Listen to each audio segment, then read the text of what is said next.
मटण सुक्का आणि वडे हे म्हणजे एक भन्नाट कॉम्बिनेशन। एकदा खाल्ल्यावर ही चव तुम्ही कधीच विसरू शकणार नाही।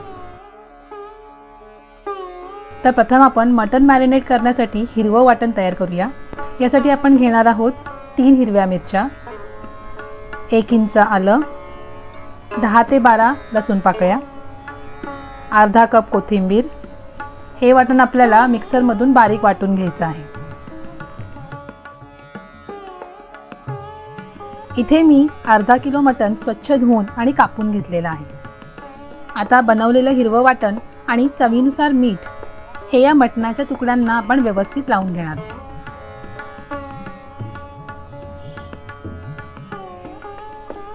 वाटण लावून झाल्यावर हे आपण 1 ते 1.5 तास मॅरिनेट करण्यासाठी ठेवून देणार आहोत।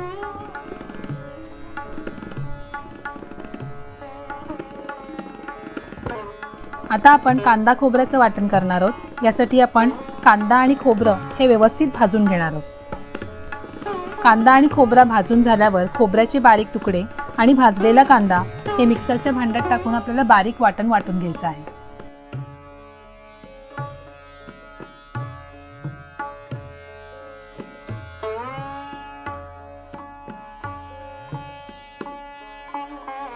अशा प्रकारे आपलं काळं वाटण वाटून तयार आहे। हे वाटण आपण कुठल्याही पदार्थामध्ये टाकलं तरी कुठलाही पदार्थ हा मस्त लज्जतदार होतो। तर आपण आता मटण शिजवायला सुरुवात करूया। यासाठी आपण प्रथम कुकरमध्ये थोडं तेल टाकून घेणार आहोत। तेल गरम झाल्यावर आपण त्यात 3 मीडियम बारीक चिरलेले कांदे टाकून घेऊया। कांदे आपण व्यवस्थित पारदर्शी होईपर्यंत परतवून घेणार आहोत। तर कांदा व्यवस्थित शिजलेला आहे। आता आपण यात 2 मोठे चमचे आलं लसूण पेस्ट टाकून घेऊया।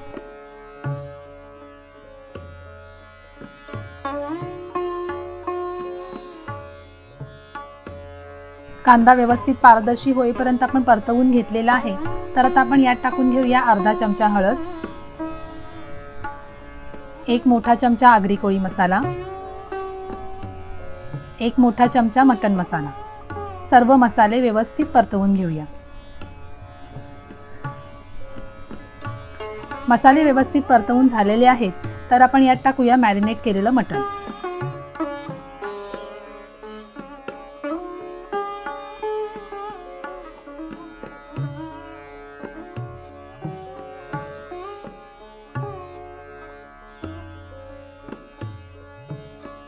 मटण हे व्यवस्थित मसाल्यात मिक्स करून घेऊया आणि मिक्स करून झाल्यावर आपण यात अर्धा कप पाणी टाकून घेणार।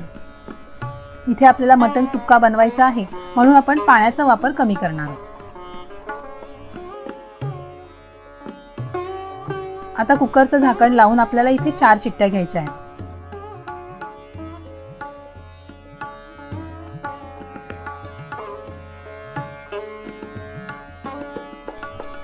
आता कुकर थंड झालेला आहे। आता आपल्याला मटणात बटाटे आणि वाटलेलं वाटण टाकून घ्यायचं आहे।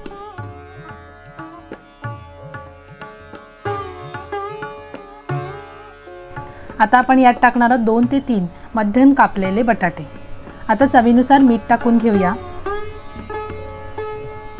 बटाटे आणि मीठ टाकून झाल्यावर आपण ते व्यवस्थित मिक्स करून घेणार आहोत व कुकरचं झाकण लावून आपल्याला पुन्हा 3 ते 4 शिट्ट्या काढून घ्यायच्या आहेत।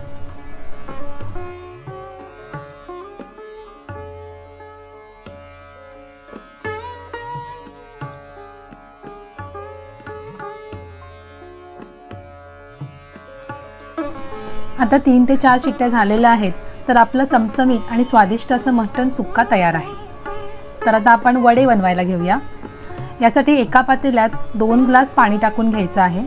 पाणी टाकून झाल्यावर आपण त्यात टाकणार आहोत अर्धा कप गूळ, अर्धा चमचा हळद आणि चवीनुसार मीठ टाकून हे आपल्याला गूळ पूर्णपणे मिक्स होईपर्यंत उकळून घ्यायचं आहे। आता हे मिश्रण उकळून झालेलं आहे। तर त्यात आपण भाकरीचं पीठ टाकून घेऊया। इथे आपण 2 ग्लास भाकरीचं पीठ टाकणार आहोत। भाकरीचं पीठ टाकल्यावर हे मिश्रण आपल्याला कालत्याच्या मागच्या बाजूने व्यवस्थित ढवळून घ्यायचं आहे।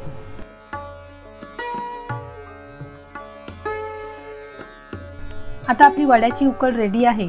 तर ते आता आपण एका परातीत काढून घेऊया। आता पीठ मळायला घेऊया। पीठ हे गरम असतानाच आपल्याला मळून घ्यायचं आहे।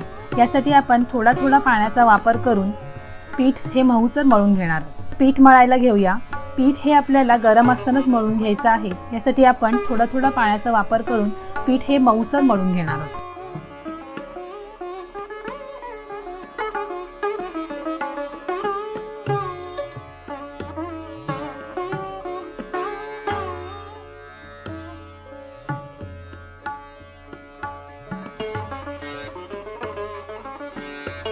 पीठ हे मळून झालेलं आहे, तर वडे बनवायला सुरुवात करूया। यासाठी आपण छोटा पिठाचा गोळा हाताने दाबून गोलाकार बनवून घेऊया।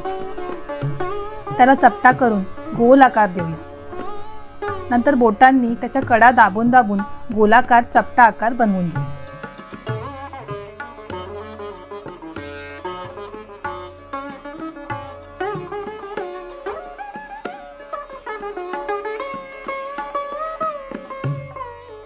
असेच आपल्याला सगळे वडे बनवून घ्यायचे आहेत। आता वडे बनवून झालेले आहेत, तर आता आपण वडे फ्राय करायला घेऊया।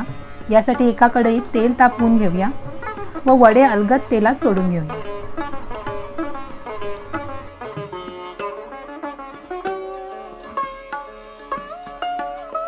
तेल हे व्यवस्थित तापलेले असेल तर वडे मस्त फुगतात आणि त्याला छान असा लाल कलर येतो।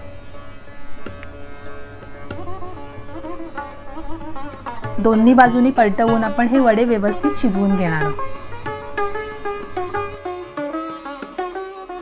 साधारणपणे मटण सुक्का हा मसालेदार, रुचकर आणि तिखट असतो। ही डिश सण समारंभ आणि खास प्रसंगी बनवली जाते। तर अशा प्रकारे आपले वडे तयार आहेत।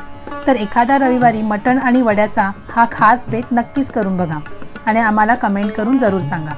धन्यवाद।